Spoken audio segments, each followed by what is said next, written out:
La Bible déclare que dans le ciel, l'adoration est perpétuelle. Les anges acclament l'Éternel ce matin. Amen. Devant l'Éternel, l'adoration est présente. Et je bénis le Seigneur parce que, à travers ces quelques messages, quelques paroles de ce matin, je me dis, Seigneur, quand même, tu es grand, tu connais toutes choses. Et Seigneur parle tantôt d'une manière, tantôt d'une autre, et il a parlé ce matin à travers un don spirituel. Vous l'avez écouté avec moi.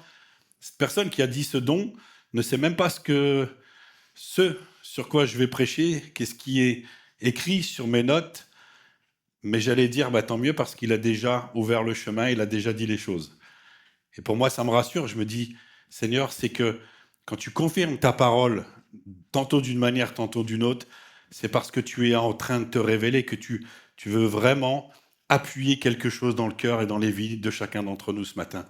Ce matin, est-ce qu'il y a quelqu'un au milieu de nous qui peut lever la main et dire un jour, je le verrai, j'ai cette assurance que je le verrai tel que je suis, tel qu'il est, tel que moi, je vais pouvoir le découvrir. Est-ce que quelqu'un peut dire un jour, je serai reconnu dans le ciel comme véritable? Est-ce qu'il y en a qui peuvent lever la main ou pas ce matin? Vous avez l'assurance ou pas? J'ai l'impression que vous êtes timide. Non? Est-ce que vous êtes sûr que vous allez être reconnu dans le ciel un jour? Amen? Vous vous souvenez de ce message sur la parabole des 10 vierges? Connues dans le ciel, connues dans le cœur de Dieu, mais est-ce que l'on sera reconnu dans le ciel? Et dans la même pensée, dans cette même lignée, ce matin, le titre de mon message, il va s'afficher. On est connu du ciel, Dieu nous connaît parfaitement. Mais est-ce que nous sommes reconnus par le ciel comme adorateurs? Et j'ai envie d'aller plus loin même ce matin. Est-ce que nous sommes reconnus dans le ciel non pas simplement comme quelqu'un qui adore, mais comme un véritable adorateur? Et vous l'avez compris, ce matin, on va parler d'adoration. Ce que je vais peut-être dire sont peut-être des choses qui sont un peu perturbantes, difficiles à entendre, mais je n'ai pas envie aujourd'hui de vous donner des leçons. Vous êtes assez grand pour connaître les circonstances dans lesquelles vous êtes, vous connaissez le monde dans lequel on est, vous connaissez le monde de l'Église dans lequel on vit aujourd'hui, vous connaissez les signes, vous connaissez ce que le Seigneur a déclaré juste avant son retour.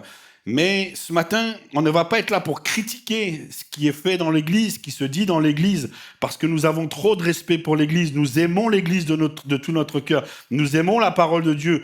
Mais ce que nous voulons ce matin, c'est avoir le courage de nous arrêter sur notre route, de faire un bilan, parce qu'il est bon de faire des bilans, sonder notre façon d'être, sonder notre façon de faire, de pratiquer les choses spirituelles, et on a besoin de se sonder pour savoir si nous sommes toujours ajustés sur la pensée de Dieu, sur le cœur de Dieu.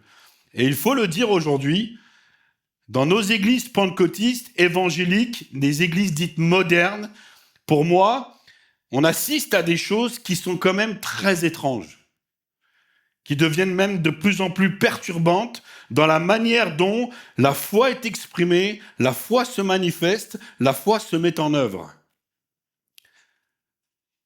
Et quand on parle de l'adoration, et surtout en matière d'adoration, pour moi, il y a des choses qui sont troublantes. Nous avons, et comme je vous le dis, c'est pas une histoire de faire des critiques, c'est un constat. Nous avons aujourd'hui dans nos églises, nous avons aujourd'hui dans tout ce que l'on peut voir, parce que l'église, c'est pas simplement Marne-la-Vallée. L'église, aujourd'hui, on la voit sur le monde entier. Et grâce aux réseaux sociaux, on voit tout ce qui se passe dans les églises. Et les gens affichent tout ce qui se passe. Et malheureusement, quand on s'affiche, si on n'est pas dans le vrai, on le voit aussi. Et si on est dans le vrai, tant mieux. Mais quand on fait des choses qui sont non conformes, on le voit aussi. Et aujourd'hui, nous sommes au courant de tout ce qui se passe. Et on peut dire, oui, il y a des bonnes choses. Oui, il y a des très bonnes choses.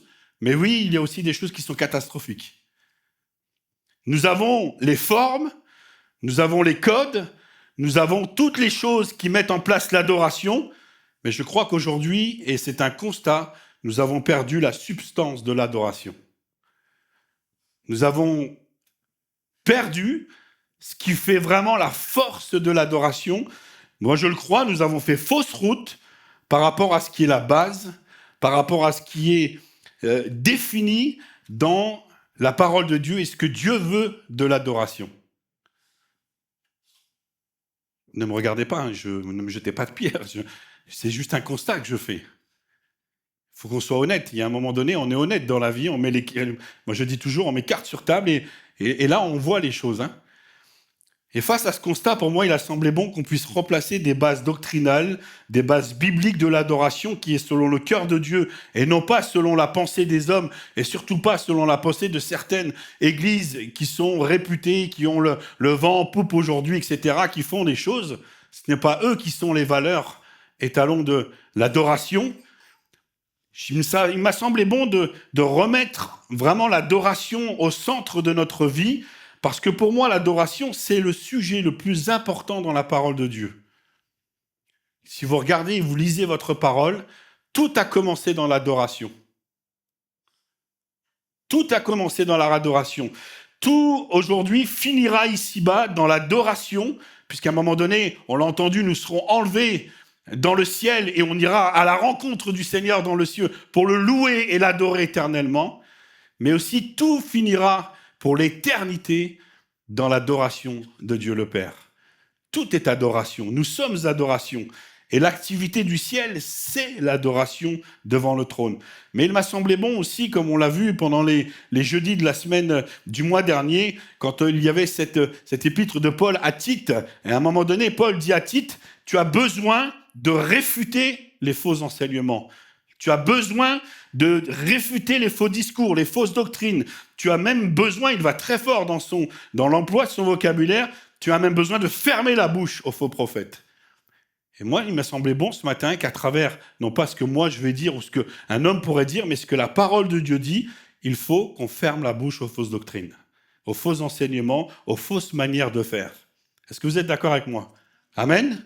L'adoration, c'est pour moi le mot qui est devenu à la mode aujourd'hui. Tout le monde parle d'adoration. Et l'adoration, ça soulève, j'allais dire, des envies.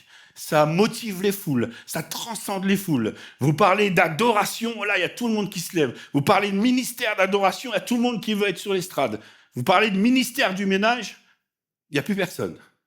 Vous voulez parler de toutes choses, il n'y a plus personne. Mais l'adoration, tout le monde est là. Ça transcende, ça attire, ça mobilise les gens. Et quand on regarde aujourd'hui, et l'homme l'a bien compris, et malheureusement, c'est ce qui a permis cette déviance, c'est que aujourd'hui, on a mis dans nos façons de faire, dans nos églises, tout est centré autour de l'adoration. Tout tourne autour de l'adoration. On a même des vocabulaires, on a des expressions, on a des codes de l'adoration. Moi, ce qui m'a choqué l'autre fois, c'est que je regardais un petit peu mon téléphone, je regardais 2-3 trucs qui se faisaient. D'un coup, je suis tombé sur un agenda d'une église, soirée spécifique adoration. Tel jour, telle date, à telle heure, adoration. Je me dis, mais ils ont un problème quand même. Il y a un problème. Comme si l'adoration, maintenant, il fallait que ce soit un moment dans l'agenda. On parle d'atmosphère d'adoration. On parle de climat, d'ambiance. Et quand vous regardez aujourd'hui, tout est fait dans les églises, quelles que soient les dénominations, pour favoriser cette atmosphère d'adoration.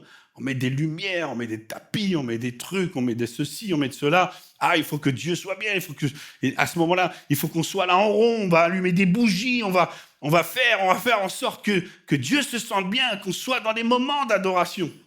Parce que c'est dans ce moment-là qu'on va crier qu'il va venir et qu'il va se manifester. Et c'est pas ça l'adoration. Et malheureusement, quand on vit dans cette mentalité-là, on se rend compte qu'on fait fausse route, mais surtout, moi je me rends compte que l'adoration, c'est devenu en fait une activité de l'Église. C'est devenu une activité. Et le résultat, en fait, il est perturbant, parce que quand on discute avec les gens, quand on discute avec les frères, quand on discute avec les jeunes, avec des gens dans leur vie, eh ben en fait, ils ont aujourd'hui pris l'habitude d'évaluer l'adoration, la vie chrétienne, la foi, ce qu'ils pratiquent en fonction du retour de leurs sentiments, du retour de leurs émotions, du retour de ce qu'ils ont perçu à l'intérieur. Et ils vont qualifier un moment de culte, un moment de rassemblement des frères et sœurs en fonction de ce qu'ils ont ressenti. Ah, le pasteur, le groupe de louanges, l'adoration ce matin, c'était bon parce que j'avais des frissons partout. On a passé un bon moment. Et puis le jour où il n'y a rien qui se passe, parce que Dieu se manifeste quand il le veut, où il veut, au moment où il veut, ben quand il ne se passe rien, qu'ils n'ont rien ressenti, et ben là on se prend comme pour les gens dans un dîner presque parfait. On a des petites pancartes et on va dire, ben, le groupe de louanges, 5. C'était pas terrible aujourd'hui. Le batteur, il a joué fort, il a fait ceci. Hop, les lumières, 7. Non, c'était pas terrible. Voilà. Et on commence à noter. Et le problème, c'est qu'on commence à noter, on prend cette mentalité, puis on finit par critiquer. Et on critique les gens. On critique les frères, on critique les sœurs, on critique les ministères, on critique tout. Et vous voyez où on en est arrivé aujourd'hui pour l'adoration? C'est grave. Mais le plus grave encore pour moi, c'est que quand je regarde ensuite dans la vie des gens, eh ben on a dans nos églises, malheureusement aujourd'hui, non plus des gens qui sont fondés dans la foi, qui sont affermis, qui ont un socle vraiment pour tout affronter, mais on a beaucoup de gens aujourd'hui qui sont faibles, tristes, sans joie, qui sont là avec une foi qui est vacillante. On est là, entre guillemets, courbés sous des fardeaux qui sont lourds, on n'arrive même plus à se décharger. Pourquoi? Parce que la vie chrétienne, elle se vit par l'émotion, elle ne se vit plus par la foi. Et c'est ça, malheureusement, qu'on a créé aujourd'hui. Et qu'il faut dénoncer, qu'il faut réfuter. Et moi, j'ai envie de faire une rupture ce matin qui est terrible avec ça, qui sera radicale. J'ai envie qu'on ne suive pas cette tendance, mais j'ai pas envie qu'on écoute ce qui se passe sur YouTube, sur l'adoration. J'ai pas envie, je me suis noté, d'écouter tel ou tel prédicateur, homme qui a le vent en poupe, où toutes les foules l'écoutent parce qu'il est super, c'est un bel orateur. Mais en fait, non. C'est pas ça qu'il faut suivre. Ce matin, moi, ce que je voudrais qu'on fasse, c'est une chose radicale. Moi, j'ai envie qu'on écoute Jésus. Amen. Parce que Jésus a la parole de vie. Moi, j'ai envie qu'on écoute Jésus, sa voix à lui seul. J'ai envie qu'on écoute son enseignement, ses mots à lui. Parce que Jésus est Dieu. Alléluia. Jésus lui-même, dans la parole de Dieu, a défini l'adoration qui plaît à Dieu. Est-ce que vous le savez? Vous le savez ou non? Jésus a défini l'adoration. Jésus a donné les bases, Jésus a donné le cadre, Jésus a donné ce qu'il fallait pour que tous ceux qui vont rentrer dans ces codes à lui puissent adorer le Père en esprit et en vérité. Et quand il a fait ça, il ne l'a pas écrit dans un livre de théologie avec 25 tomes à lire en fonction de ceci et de cela. Quand vous regardez, quand il va à un moment donné parler de ce texte-là, il n'est pas sur une estrade devant des milliers de personnes. Vous savez où est Jésus à ce moment-là? Il est assis au bord d'un puits et il n'a qu'une seule auditrice. Et on va lire ce texte parce que pour moi, il est tellement important. Je vais vous remettre le contexte et on va le lire ensemble. Mais Jésus il est parti en Samarie, il arrive à Sichar, près du champ de Jacob qu'il avait donné à Joseph. Là, hein, c'est la Samarie. Et il est fatigué du voyage parce que le voyage était très long. Et là, il va s'asseoir au bord du puits et il attend une chose, parce que Jésus est omniscient, il attend que cette femme arrive. Et quand elle arrive, il lui dit « Donne-moi à boire ».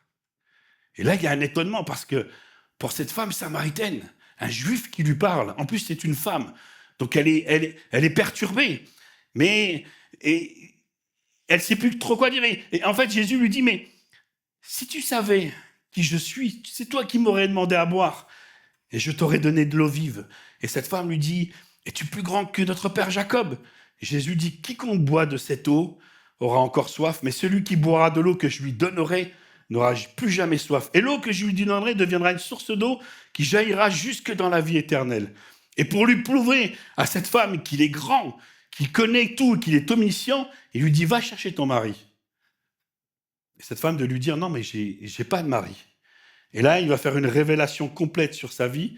« Tu as raison de dire que tu n'as pas de mari, parce que tu as eu 5 maris, et l'homme avec qui tu vis aujourd'hui n'est pas ton mari. » Et là, elle se rend compte qu'en face d'elle, il y a un homme qui est beaucoup plus grand que ce qu'elle ne pensait.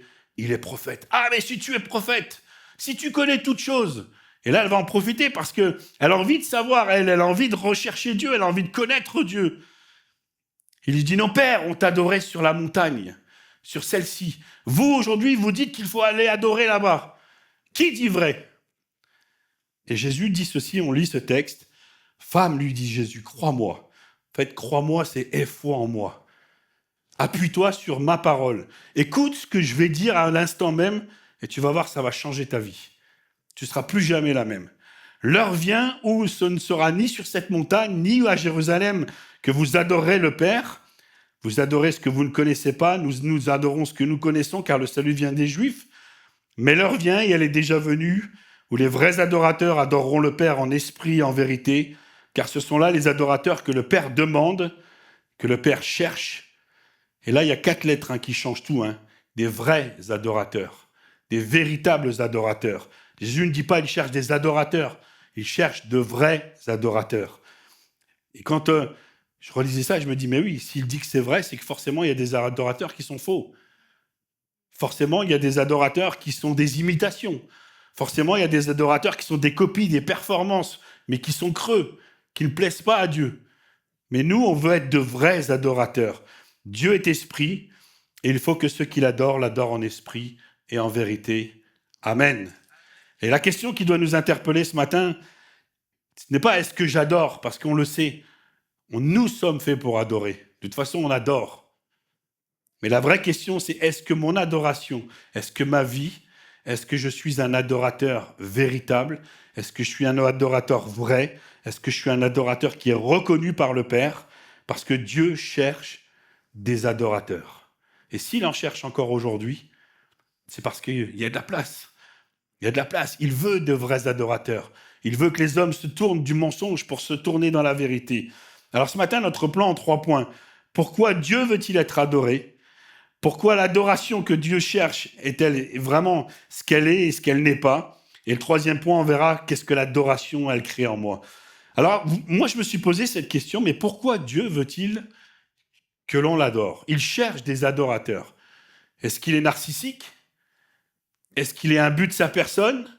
Est-ce qu'il est égocentrique au point de dire, vous allez m'adorer, adorez-moi, parce que c'est moi qui suis Dieu, vous êtes rien, mais adorez-moi. Vous êtes déjà posé cette question, pourquoi Dieu veut-il qu'on l'adore? Il dit ceci, le Père demande, il cherche, en fait, il poursuit avec intensité, il désire ardemment des adorateurs. Mais là, attention, malentendu, et pour moi, c'est la base de la compréhension de l'adoration. Ce n'est pas parce que Dieu cherche des adorateurs que cela signifie que lui a besoin d'adoration. Est-ce que vous me suivez? C'est pas parce qu'il cherche des adorateurs qu'il a besoin d'adoration. Jésus déclare « Dieu est esprit » et il faut que ceux qui l'adorent en esprit, en vérité. Dieu est esprit. Quand Jésus déclare ceci, il déclare quelque chose d'extraordinaire. Il déclare tout simplement que Dieu est l'esprit de vie créatrice de toutes choses. Dieu est Dieu. Dieu est celui qui est tout.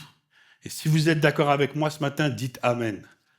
Dieu, avant que le moindre atome, le moindre chromosome, la moindre matière n'existe dans l'univers entier, et nous on est là dans notre système solaire, dans nos galaxies, mais dans notre galaxie on est dans notre Voie lactée, et dans notre Voie lactée il y a des milliers de voies lactées, dans tout ce qui peut exister aujourd'hui, que nous connaissons et que nous ne connaissons pas, avant tout cela Dieu est.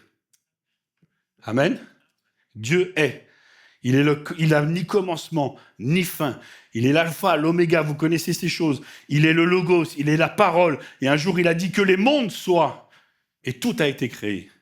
Et nous sommes aujourd'hui, les bénéficiaires de sa création, de sa parole. Amen.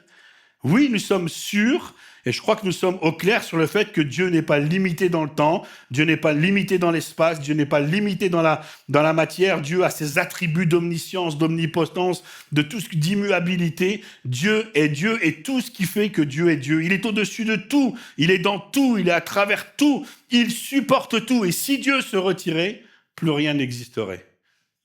Amen. Il est Dieu.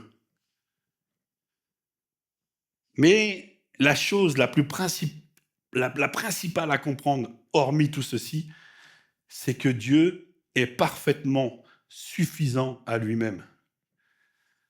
Dieu de toute éternité est Père, Fils, Saint-Esprit. Il est la Trinité divine et il est autosuffisant à lui-même. Il vit dans cette parfaite relation depuis toujours et il vivra pour toujours dans cette parfaite relation. Il est suffisant à lui-même. Et pourquoi je te dis ça ce matin? C'est parce que Dieu n'a pas besoin de toi. Dieu n'a pas besoin de toi pour vivre.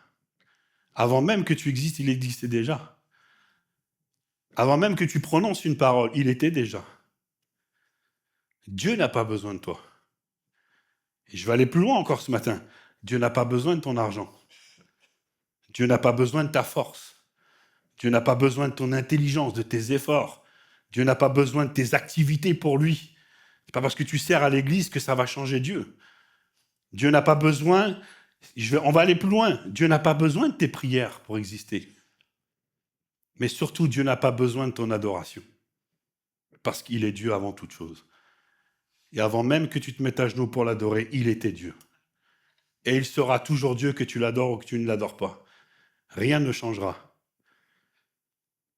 Rien de ce qui fait que Dieu est Dieu, et là on parle de sa nature, sa gloire, ses perfections, ses attributs, rien n'augmente ni ne diminue, rien ne valide en lui, que tu sois dans sa présence ou pas, que tu sois dans la prière ou pas, que tu sois dans l'adoration ou pas, il ne changera pas.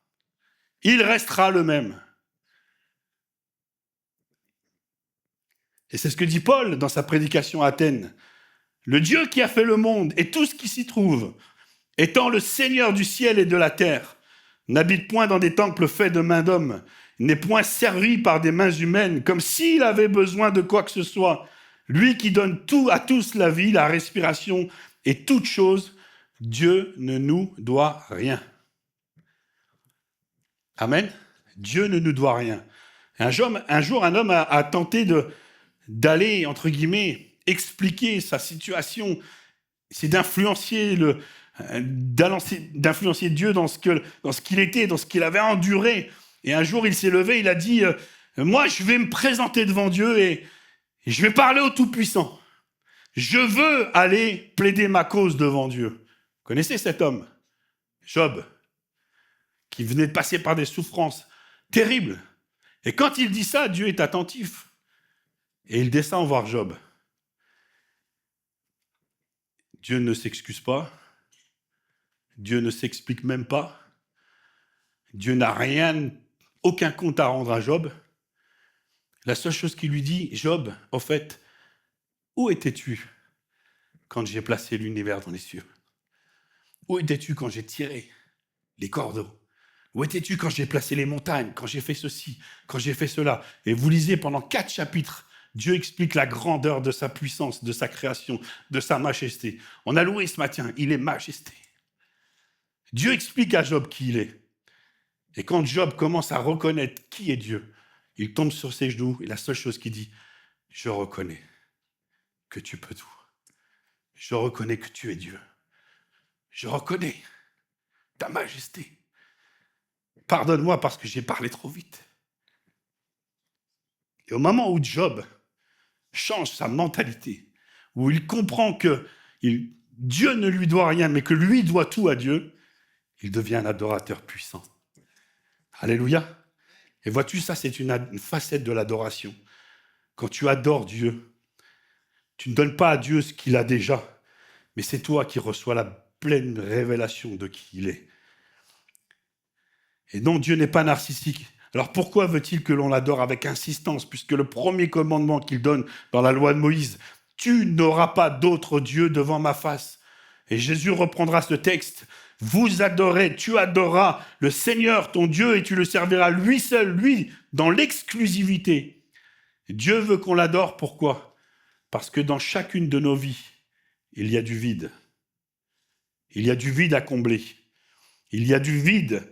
Et ce vide, Lama nous en parlait encore jeudi soir, puisque nous étudions qui il est. Il disait que le vide qui est dans notre cœur, là, il a cette forme de la présence de Dieu, que seul Dieu peut combler. C'est pas l'argent, c'est pas le pouvoir, c'est pas le boulot, c'est pas les loisirs, c'est pas tout ce que tu veux qui pourra combler, même ton conjoint, ton épouse, tes enfants. C'est pas la recherche d'une relation qui pourra combler le vide de ton cœur. Le seul qui pourra le combler, c'est Dieu lui-même. Et Dieu veut que tu viennes dans sa présence pour l'adorer, non pas pour lui apporter quelque chose dont il a besoin. Mais si tu comprends que l'adoration, c'est toi qui viens au pied du Seigneur parce que c'est toi qui as besoin de lui. C'est toi qui as besoin que le vide soit comblé dans ton cœur. L'adoration, c'est ça, c'est de venir vers Dieu pour trouver en nous ce que nous avons besoin. Alléluia, quand on adore le Seigneur, quand on n'adore pas le Seigneur, on ne le prive pas lui-même. Mais en fait, c'est nous qui nous privons de lui. Dieu demande notre adoration, non pas pour combler un vide en lui, mais Dieu dit « adore-moi » et je vais combler le vide de ta vie. Et la deuxième raison, c'est que Dieu nous demande aussi de l'adorer parce qu'il ne veut pas attirer l'attention sur lui-même comme un narcissique. Parce que quand on regarde les narcissiques, c'est des gens qui sont très peu sûrs d'eux, ils veulent l'attention sur leur vie parce qu'ils vivent sans cesse dans l'insécurité. Mais Dieu te dit, regarde-moi et tu vas trouver ton identité. Regarde-moi parce que tu vas trouver la révélation de la sécurité. Je suis un Père, je suis le Père céleste. Je suis le Père créateur, je suis ton Père. Et si tu as besoin d'assurance, de sécurité, adore-moi. Viens dans ma présence et je vais te donner cette sécurité. L'adoration, en fait, le premier point, pourquoi Dieu veut que nous l'adorions, c'est parce que ça remet les choses dans le bon ordre. Dieu est Dieu et nous sommes ses serviteurs. Amen. Dieu est Dieu. L'adoration véritable, c'est une rencontre. Et le don spirituel ce matin l'a dit. Dieu cherche quelqu'un qui le rencontre dans l'intimité personnelle. C'est vrai. Mais l'heure vient, et elle est déjà venue, où les vrais adorateurs adoreront le Père en esprit et en vérité, car ce sont là les adorateurs que le Père demande, cherche. Dieu déclare ces choses, comme quoi il cherche des adorateurs. Mais pourquoi Dieu cherche des adorateurs? Et pourquoi il cherche cette relation? Parce que, je le disais à une bien-aimée qui était à la maison cette semaine, dis-toi une chose, quand tu lis la parole de Dieu, quand tu découvres l'évangile, quand tu découvres tout ce que Dieu a fait, prends une position avant toute chose. Dis-toi que Dieu est amour. Avant toute chose, il est l'amour. Et que quoi qu'il dise, quoi qu'il fasse, quoi qu'il juge, peu importe, toutes ces actions seront toujours manifestées par l'amour divin et suprême. Même quand il nous reprend, c'est par amour. Et puisqu'il est amour, et que le propre de l'amour, c'est de se partager, on est d'accord? C'est de se vivre, sinon c'est pas l'amour. Quand vous dites à votre épouse ou à votre mari « je t'aime », c'est parce que vous avez envie de partager ces choses-là. Dieu est amour, et il a besoin que son amour soit partagé, qu'il soit donné. Et c'est pour ça que Dieu cherche des adorateurs qui viennent dans sa présence, pour partager une rencontre réelle d'amour, d'intimité. Il veut notre cœur. Alléluia, il veut notre être entier. Dieu ne veut pas nos performances, il ne veut pas nos apparences, il ne veut pas nos formes d'adoration dans différents lieux que ce soit. Dieu veut une chose, il veut nos cœurs. Il veut nos cœurs. Et l'adoration, dites-vous-le, c'est une invitation quotidienne à entrer dans la joie de sa présence. Parce que le psalmiste le dit, il y a d'abondantes joies dans la présence de Dieu. Il n'y a pas les joies dans le monde. Les abondantes joies véritables, elles sont dans la présence de Dieu, dans le cœur de Dieu. Et Jésus, quand il est assis là, au bord du puits avec cette femme, et quand elle arrive, Jésus connaît son parcours, Jésus connaît sa vie, connaît ses fardeaux. Et Jésus va entrer dans une communion d'amour avec elle. Il veut l'emmener à connaître l'amour de Dieu. Il veut, et voilà pourquoi il fait cela, voilà pourquoi il lui dit toutes ces choses-là. Mais elle, sur le moment, elle ne connaît pas, elle ne comprend pas, elle ne sait pas.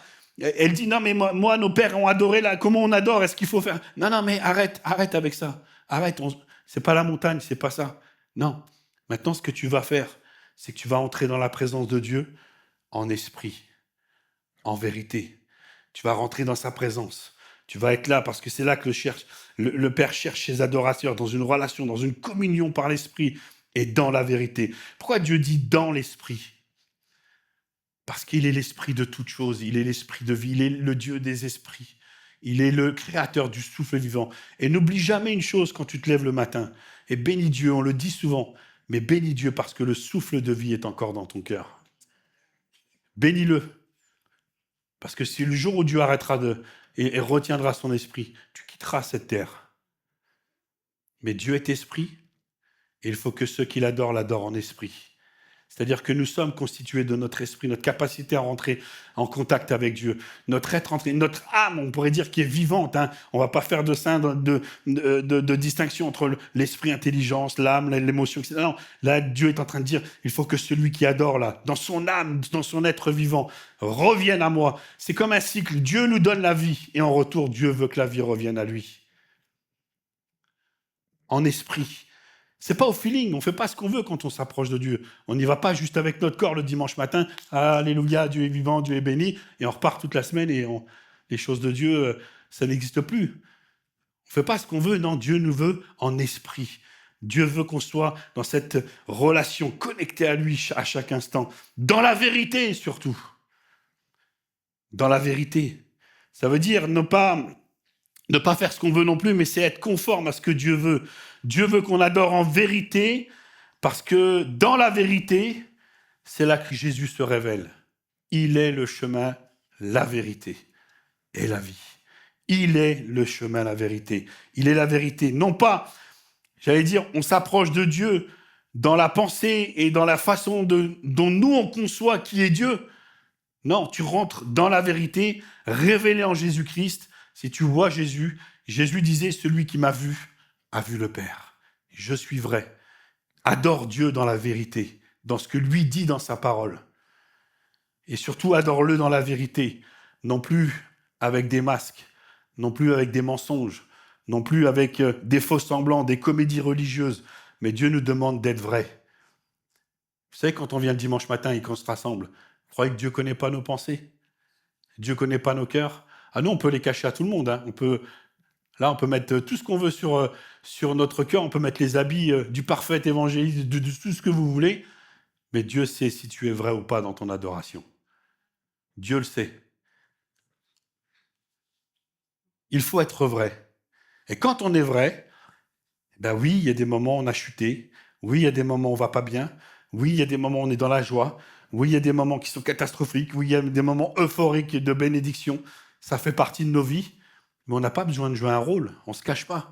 Vous vous souvenez, David, à un moment donné, quand l'arche de l'Alliance, elle revient à Jérusalem, qu'est-ce que fait David? La Bible nous dit qu'il va se déshabiller complètement, il garde là une éphod de lin et il se met à danser, à danser. On a fait ces cantiques hein, dans nos églises. Je loue comme David, je danse quand l'Esprit de Dieu agit en moi. Vous voyez, ça faisait référence à tout ça. Et David loue l'Éternel, il loue l'Éternel parce qu'il est content que l'arche de l'Alliance revienne. Il est vrai. Et sa femme qui est du haut du balcon, oh, mais dis donc, pour le roi, vous avez vu, il s'est déshabillé, quel déshonneur devant ses servantes, ses serviteurs. Et elle note, elle critique. Mais David, lui, il est vrai. Et qu'est-ce que dit David à un moment donné? Il dit, c'est devant l'Éternel que j'ai dansé. C'est pas devant vous. C'est devant l'Éternel. J'ai dansé. Et il dit, s'il fallait, je me serais rendu encore plus vil que ça. Encore plus vil. Je m'abaisserais même à mes propres yeux. Je loue. Je suis en communion. Je danse dans l'esprit, dans la vérité de ce que je suis. Oui, je suis pas un être parfait, mais je suis heureux d'être dans la communion de Dieu. Je suis heureux d'être dans sa présence. Parce que Dieu me connaît et je veux être un adorateur. Et quelques pages plus loin, il criera, je demande à l'Éternel une seule chose dans ma vie. C'est pas la gloire de Jérusalem, c'est pas les ceci, c'est pas les cela, c'est pas les combats, c'est pas... Non, je demande une seule chose. Je désire ardemment, je voudrais habiter toute ma vie dans la maison de l'Éternel. Pour faire quoi?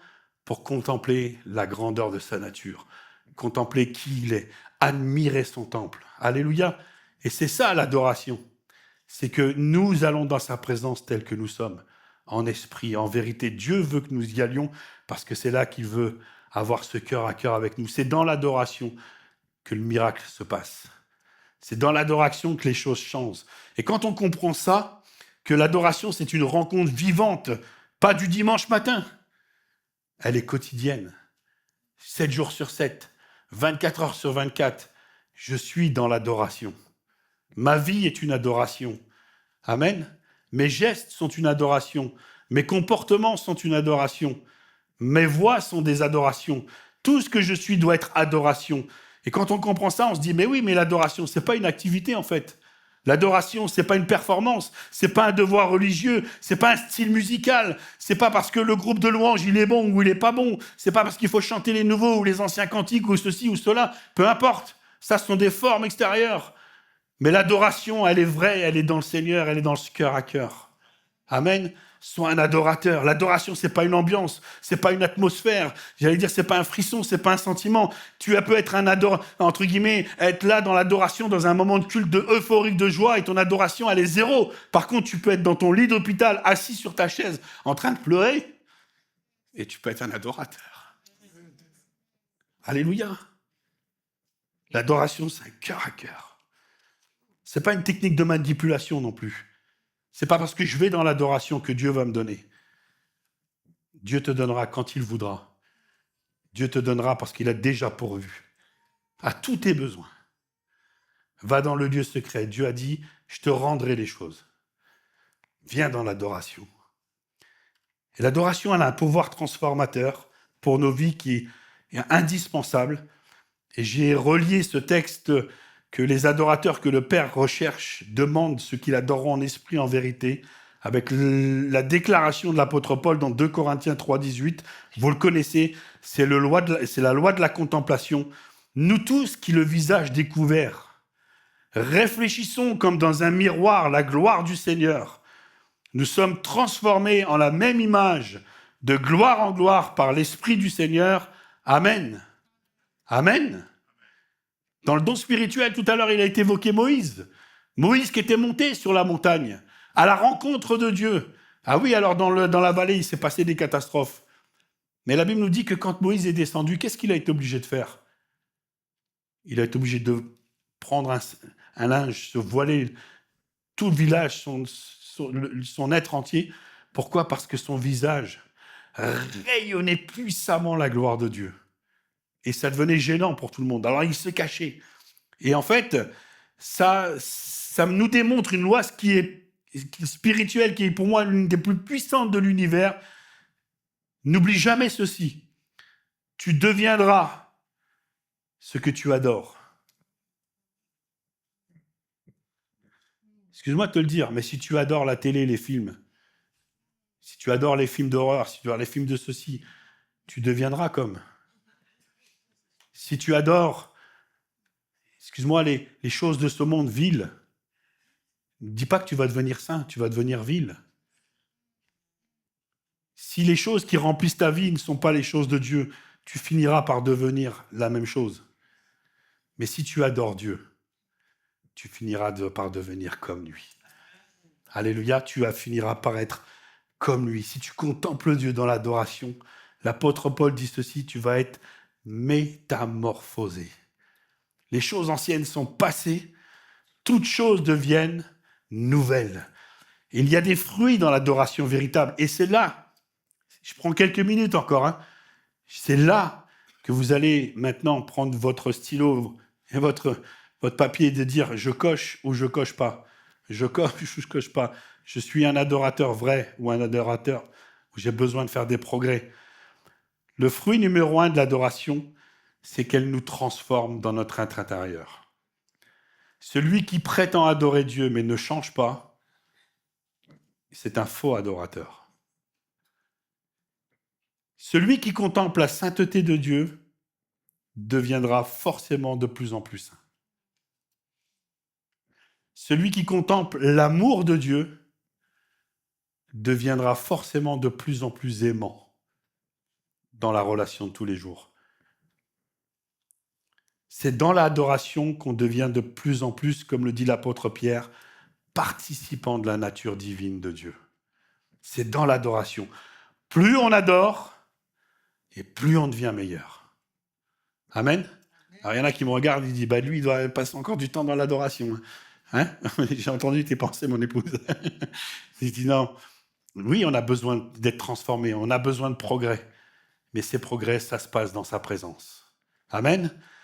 Ensuite, l'adoration véritable, elle nous fait retrouver une identité. Tu as peut-être perdu ton identité, tu ne sais plus trop qui tu es, où tu vas. Et quand vous regardez la femme samaritaine, quand elle vient vers Jésus, elle est complètement détruite, brisée, et elle repart, elle est transformée, métamorphosée. Elle a trouvé sa véritable identité en Jésus-Christ. Amen. Et moi, j'aime parce que dans l'adoration, il y a dans ce lieu spirituel notre véritable identité qui est déjà prête, notre futur, ce que nous devons être en Dieu est déjà prêt. Amen, c'est déjà là. Et la Bible dit dans Apocalypse, chapitre 2, verset 17, « Celui qui sera dans l'adoration, ce vainqueur-là, je lui donnerai un caillou blanc. Et sur ce caillou, il est écrit un nouveau nom que nul ne connaît, si ce n'est celui qui le reçoit. » Ton identité personnelle, elle est dans l'adoration. Pour moi, là, il y a un troisième fruit qui est très, très important. Le troisième et le quatrième sont très importants parce que c'est des signes qui ne trompent pas. L'adorateur, le véritable adorateur, se repose dans la souveraineté et dans la toute-puissance de Dieu. Il se repose dans la paix éternelle de Dieu. Est-ce que vous êtes d'accord avec moi? Excuse-moi de le te dire comme ça, je suis cru ce matin.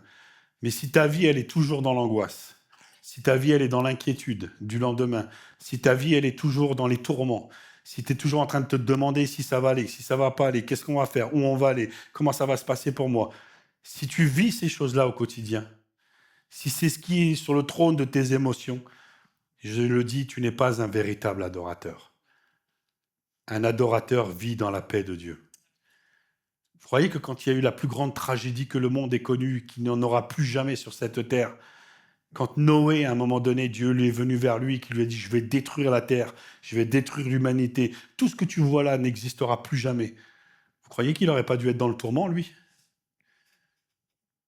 Mais la Bible nous dit qu'il est monté dans l'arche, dans la paix de Dieu. Il a dit « Si tu dois détruire la terre, fais-le. Ma vie, elle est dans l'arche. Ma vie, elle est cachée. Ma vie, elle est dans la protection. » Et ce matin, si tu es un véritable adorateur, ta vie, elle est cachée en Christ. Ta vie, elle est dans Christ. Et si Christ est Dieu, si Christ tient toutes choses entre tes mains, ton avenir est sûr et certain. Ton lendemain est sûr. Même si toi, tu ne vois pas les choses, mais tu restes dans la paix de Dieu. Amen. La force, un adorateur véritable est rempli de force, d'allégresse. L'adoration, ce n'est pas une fuite du monde réel où on se dit, on occulte toutes ces choses et on se dit, allez, je vais monter sur la montagne pour essayer de prendre autre chose. Excusez-moi, mais comme les drogués, de se faire un petit shoot pour se sentir bien. Non, l'adoration, c'est le lieu du ressourcement. Vous savez ce que dit la parole de Dieu? Ceux qui se confient en l'Éternel, ils renouvellent leur force. T'es fatigué ce matin? Adore le Seigneur. Ils prennent leur vol comme les aigles. Et alors que David avait pleuré sur des combats qu'il avait perdus, la Bible nous dit que quand il s'est confié dans l'Éternel, il est tombé à genoux. La Bible nous dit que ses forces ont été renouvelées. Il a été complètement transformé. Ça, c'est bon. La force, la paix, ça nous donne aussi la joie. La joie, ce n'est pas une récompense, parce que c'est vrai qu'on verra le Seigneur dans les cieux. Notre joie sera éternelle. On sera dans la félicité pour l'éternité.